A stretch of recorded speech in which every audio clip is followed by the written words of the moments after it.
Modeling in Competitive Landscapes, and our speaker is Charlie Cannold from the University of Georgia. So Charlie, whenever you're ready, take it away. Yeah, thank you so much. So, like he said, my name is Charlie Cannold. I'm a freshman at the University of Georgia. I'm double majoring in finance and management information systems, which is kind of like financial coding, I guess. And I'm minoring in mathematics. So today I'm going to be talking about mathematical modeling in competitive landscapes. I kind of want to go through more of what my experience was through learning mathematical modeling in different areas. And I want to just kind of talk more about ways that you can continue to get involved, continue to learn, why it's kind of important to learn more about competitive and like mathematical modeling through these hands-on experiences. So yeah, so today I'm going to start with just going over kind of a brief roadmap. I feel like it's really important for us to know where we want to kind of go through and what I'm going to be covering today. So I'm going to start with my competitive background. I feel like it's important to kind of discuss what I've done in my past, what kind of makes me quote unquote qualified to be talking today. I'm going to go into modeling techniques, which I kind of want to do more of an overview, not get super in depth. A lot of these topics can get much more in depth, I'm sure. But I'm going to do the overview, like kind of how I got involved with them. I'm coming from like not being a very strong math student and not being really interested in math. So a lot of these competitions have kind of grown my mathematical skills, but I'm still obviously learning. Then I want to take a closer look with more so like real world examples. I was lucky enough to have an internship last year where I did a lot of data analysis and used a lot of these models that I had actually learned through um, the competitions. And then I'm going to go into more of the software. I feel like it's really important to know more about what software I've used, where you can find more software. There's so much niche software online on like the internet and applications that you can learn. So I'm going to go into a lot of really niche ones, other ones that are much more common, and then just kind of wrap it up with the conclusion, like why does this matter? Why could this be important? And what you might want to take out of it. Um, so yeah, we'll get started with more of my competitive background. So I've been competing in math and business specific competitions since 2022, which was like between my freshman and sophomore year of high school. Um, it started with the New Jersey DECA, which is a US based uh, business competition. We had competed in the New Jersey DECA. We did a finance operations research paper, which was a paper specific to, we were writing about hyper-personalization metrics and ways that we can hyper-personalize the banking industry so that way customers could be feeling like they're getting a more personalized approach, getting more personalized advertising. So what we used was this thing called association rule algorithm that we'll be getting into a little bit later. Um, and we placed in the top of states and went to nationals for that specific competition. Then I competed that spring in the UPenn Wharton stock competition. This is a competition open to, I believe, all high schoolers. So if you are still in high school here or interested in it, it's a really, really good competition. So we did a lot of finance specific stuff with this, obviously. This was a competition where you needed to um, cater to a specific person's needs. They were coming up with like a quote unquote client, and we needed to create a stock portfolio that would then run for the course of 3 to 4 months, and you'd have to have reasons for why you were analyzing these stocks and why you were buying them and how much money you were buying. So we used discounted cash flows, which is very finance specific kind of modeling technique. But then we used other techniques like Monte Carlo simulations and SARIMA time series. And then 2024 is really when I got much deeper into it. I had spent my junior year really diving into math. I wasn't super interested coming into high school, but really learned to love it. So my senior year, I competed in the M3 math competition, which is a US based competition for seniors in high school. It was a 16-hour straight competition. You get one prompt where we were solving for homelessness in Albuquerque, New Mexico, and Seattle, Washington. And we had to um, use a lot of different modeling techniques and try and figure out ways to determine net changes in housing, net changes in homeless populations, and then specific legislation that we could enact to try and reduce homelessness in these areas, and then on a broader scale as well. So this is really when I kind of dove deep into a lot of mathematical modeling and ways to, learn more about the very math specific side when I was coming from more of a finance and business background. And then obviously in the fall, I competed in the Symbiote math competition.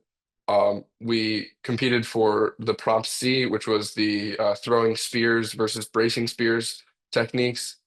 It got an outstanding on prompt C, which was the top 15% of all solutions nationally or internationally. So this is kind of what my background has been. Currently, I am competing in an Ernst& Young AI and data challenge competition, which actually goes until March.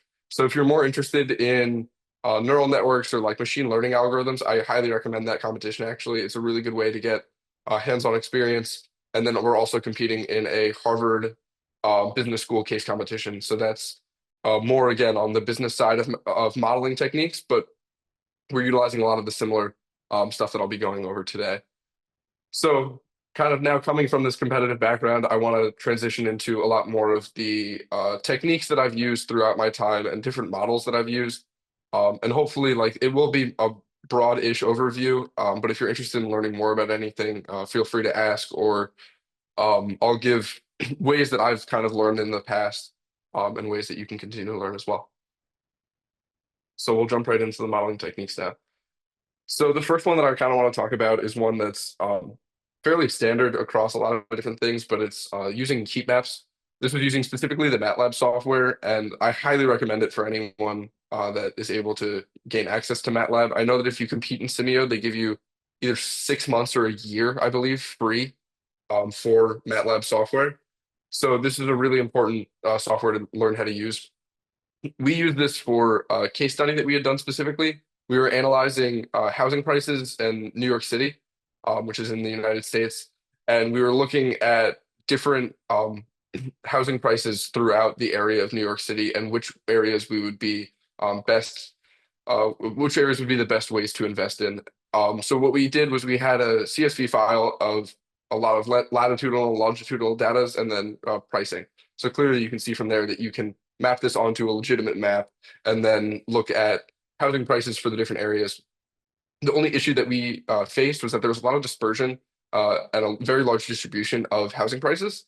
So it made it so that way it was like all a very similar color, because the really hot or really cold spots would be like those colors, but then everything else fell into the middle range. So what we did was we took the log base of it to try and reduce this dispersion a little bit more. And we'll talk about this more later when we go over some of the other models as well.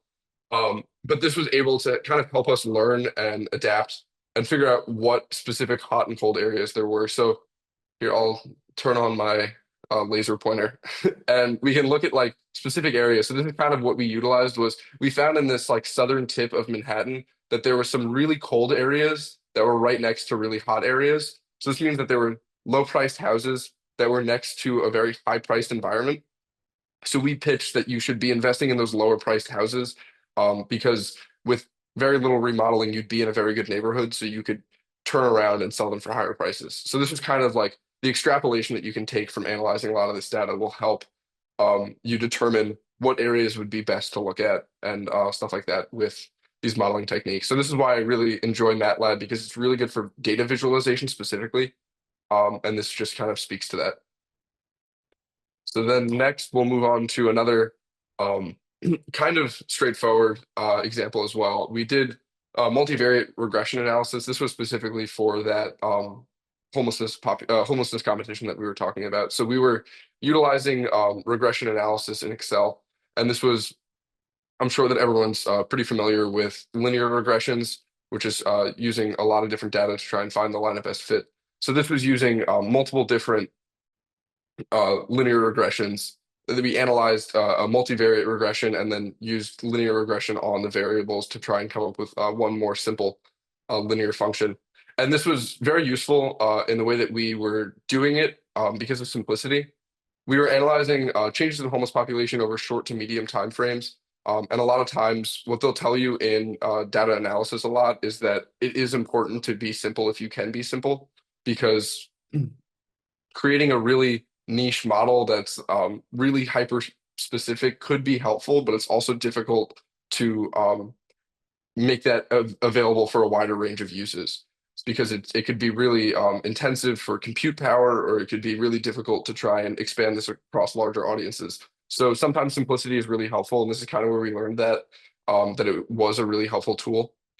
So this was a way that we were able to analyze changes in homeless populations over time, and where we saw that they were going to be moving using a simpler tool like linear regression, because it was a smaller data set and we were over a shorter time frame. So the fear of extrapolation was a little bit less.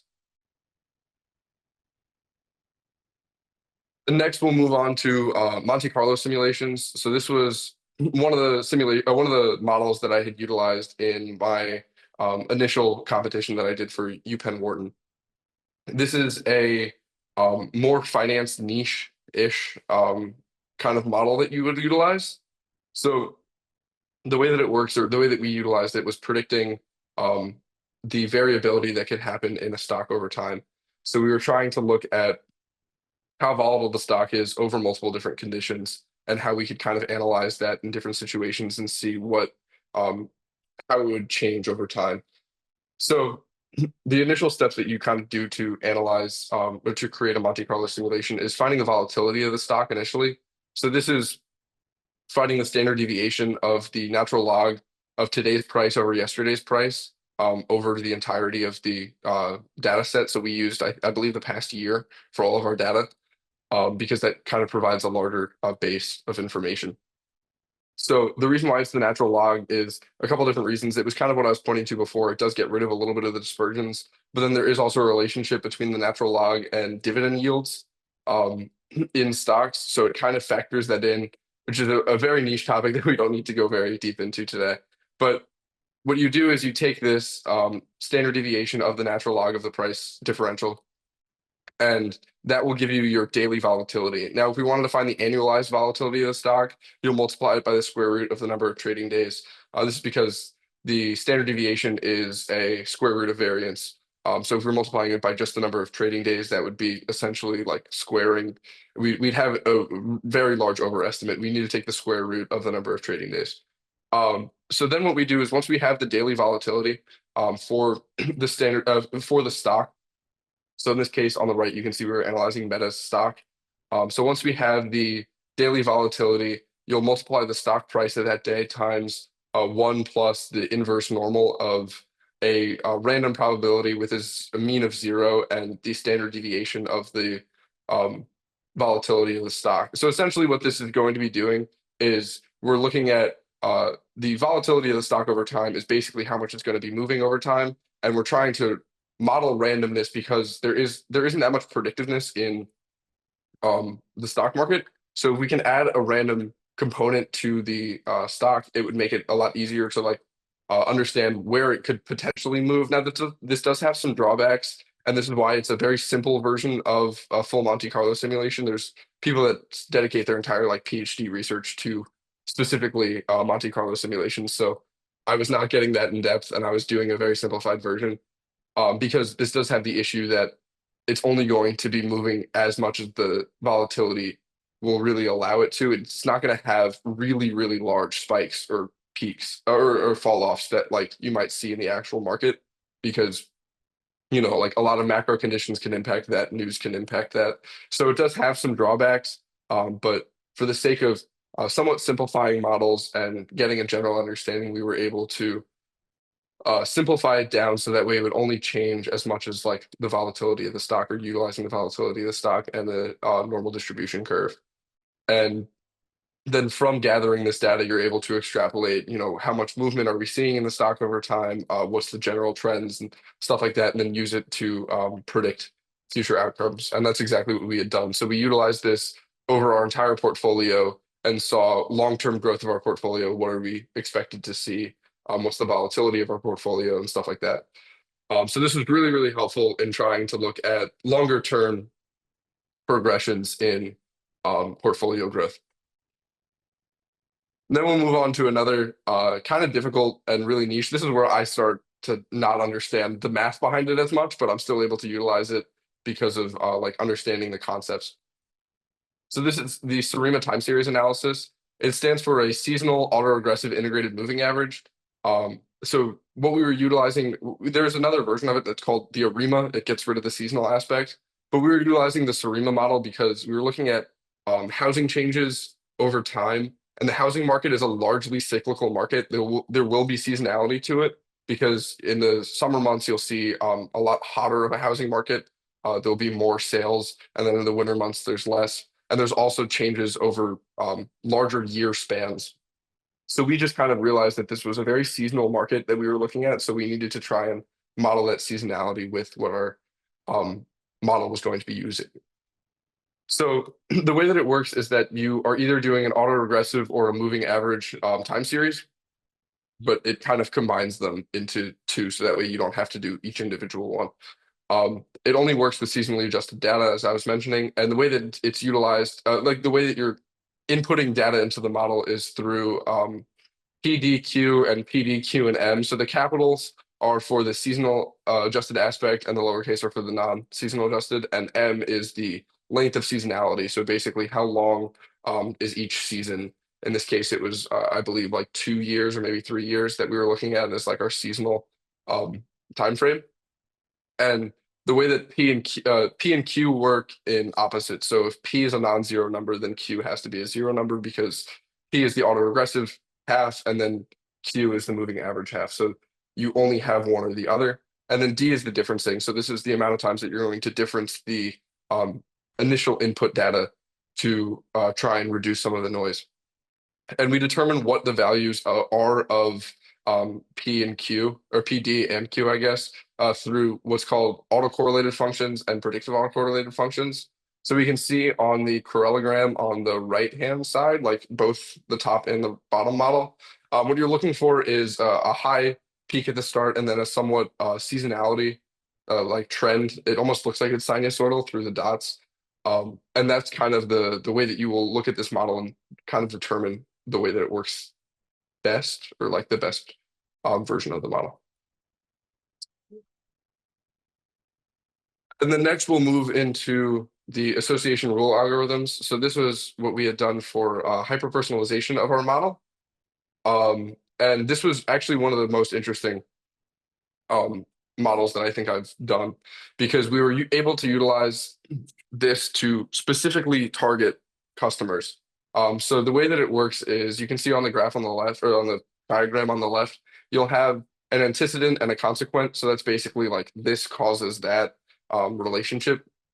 So we have the A support, which is the number of times the antecedent is present in the data set. And then the C support is the number of times that the consequent is present in the data set. And then overall support is the combination of the two. So it's how many times the antecedent and the consequent are present together. And then we have our confidence ratio, which is just the overall confidence. So how confident are we in this relationship being legitimate? And then the lift ratio is another kind of determinant of confidence. So a lift ratio greater than 1 will mean that this is a likely antecedent consequent relationship. So the way that we had utilized this model was through analyzing what the antecedent consequent relationships were, and then utilizing that to create hyper-personalized advertising campaigns for people. So the first one is like a pretty general understanding, like it was a really high confidence that if someone was making between $0 and $50,000, they were between the ages of 14 and 21, because 14 and 24, because people under the age of like 20 are generally not making that much money, or any money at all.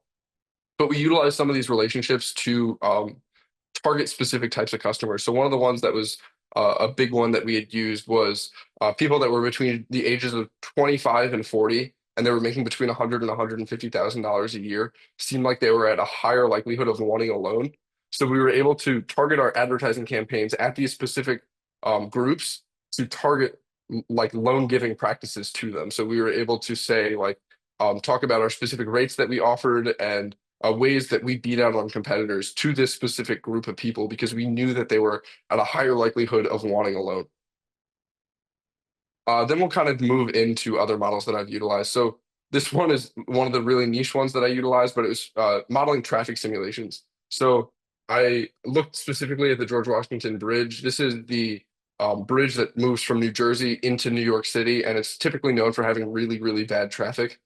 So I utilized what's called AnyLogic Pro 8. It's a specific kind of online software that I just kind of randomly stumbled upon.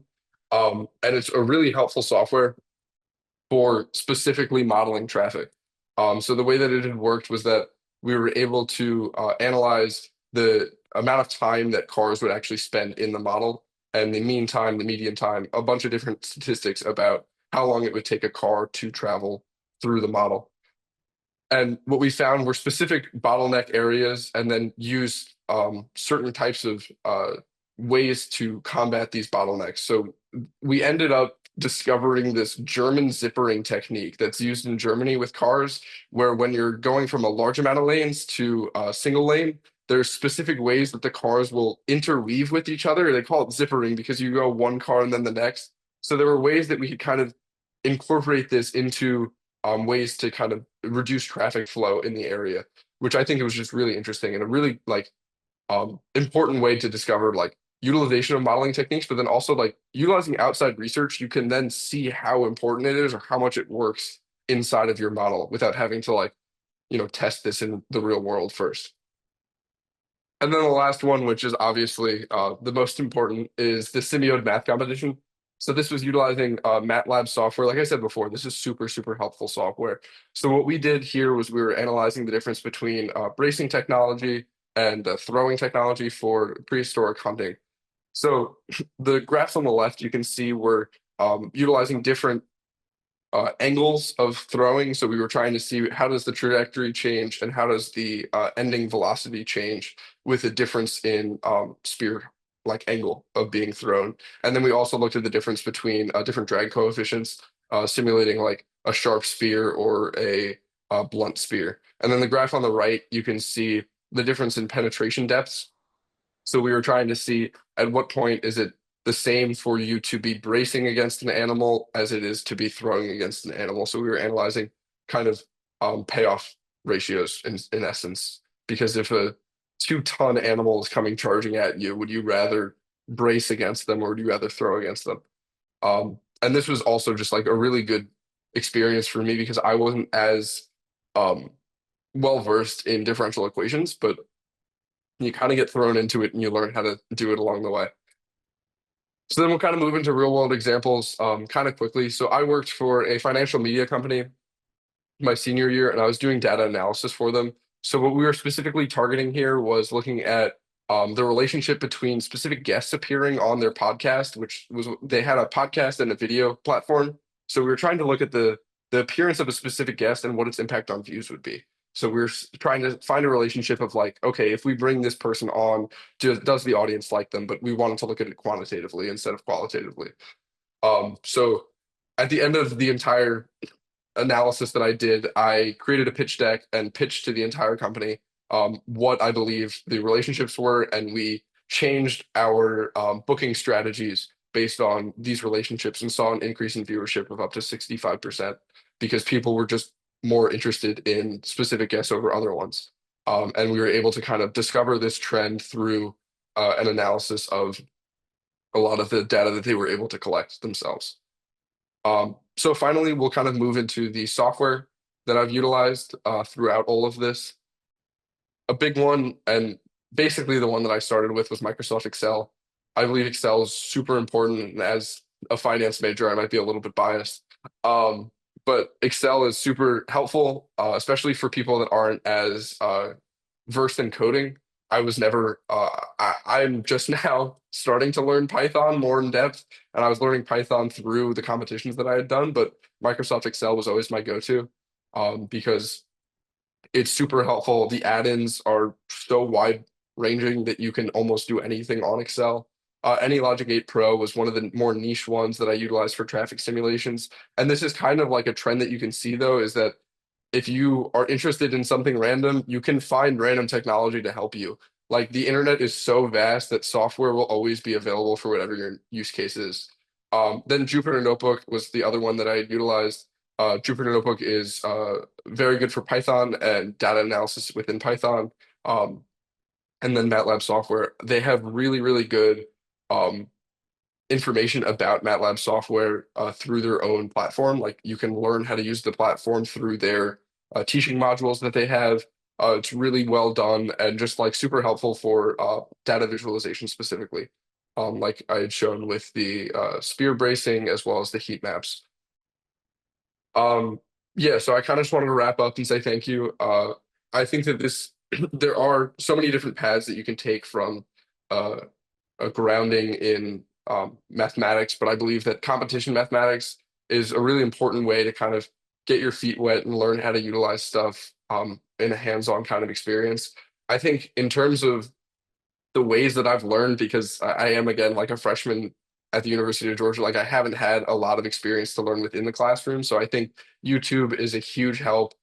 Any sort of online learning platforms are a huge helps. And ChatGPT is really underrated in teaching you. I know a lot of people talk about like its use cases and like actually doing it for you, but it being able to teach you what you can use and what you're able to learn from is just as important, I think, if not more important.